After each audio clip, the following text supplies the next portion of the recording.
Merci, Monsieur le ministre. Nous venons aux questions du groupe La France Mise et la parole est à Monsieur Michel Larive. Messieurs les ministres, mes chers collègues, le gouvernement précédent a lancé en février 2013 le plan France Très Haut Débit dont l'ambition affichée est que 100% du territoire national soit équipé en fibre optique d'ici à 2022, moyennant un investissement de 20 milliards d'euros, partagé entre l'État, les collectivités territoriales et les opérateurs privés. Je souhaiterais souligner le coût important, supporté principalement par les collectivités qui ont à charge d'équiper les zones les moins denses sur lesquelles se trouvent les contraintes techniques les plus importantes. En Ariège, pour le conseil départemental, c'est 140 millions d'investissements total prévus d'ici 2024, donc 19,6 dès 2018. Pour un département rural et montagnard comme l'Ariège, il s'agit d'un investissement énorme à réaliser dans un contexte difficile d'augmentation globale des dépenses. Le contexte est aggravé par la loi de programmation des finances publiques 2018-2022 qui impose une augmentation maximale des dépenses annuelles de fonctionnement de 1,2% et parfois moins en fonction des modulations appliquées en défaveur des collectivités qui ne répondent pas aux 3 critères prévus par la loi. Pour l'Ariège, le taux appliqué est de 1,05%, ce qui devrait amener le département, d'après le compte annuel préparé pour 2018, à un dépassement de près de 2%. Cela se traduira par une retenue d'environ 1,6 million d'euros sur la dotation globale de fonctionnement en 2019. Au regard des efforts importants fournis pour réduire son budget depuis 2010 et du très faible taux d'endettement du département, ces contraintes budgétaires supplémentaires sont vécues comme injustes et contre-productives.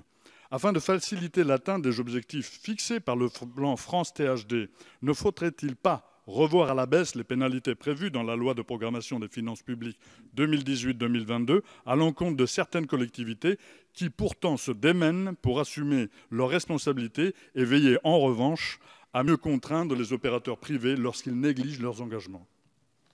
Merci, Monsieur le ministre. Merci beaucoup, Monsieur le Président. Monsieur le député Larive, nous étions ensemble en Ariège il y a peu pour inaugurer un espace de coworking, un Fab Lab, qui est une initiative qui témoigne de tout le dynamisme du territoire, grâce notamment à l'apport du numérique et d'Internet, là où cet espace de coworking a été amené. Je ne suis pas sûr de pouvoir profiter de ce débat pour vous convaincre que la politique que nous menons et le projet de loi de finances dernièrement passé est quelque chose que vous auriez dû voter. J'imagine que je n'arriverai pas à vous convaincre. En revanche, votre question me permet d'aborder 2 points qui me paraissent importants. Le premier, c'est que effectivement, il faut que l'État accompagne notamment les réseaux d'initiative publique, là où l'équilibre de ces réseaux d'initiative publique nécessite, comme leur nom l'indique, une intervention de l'État. En Ariège, si ma mémoire est bonne, c'est plus de 30 millions d'euros que le plan très haut débit apporte pour équilibrer le projet. Et c'est important que ça puisse être de la sorte et continuer de la sorte. Le deuxième élément, c'est qu'aujourd'hui, on voit quand même de plus en plus sur le territoire. Je vous donne un exemple très concret. J'étais il y a peu en Mayenne.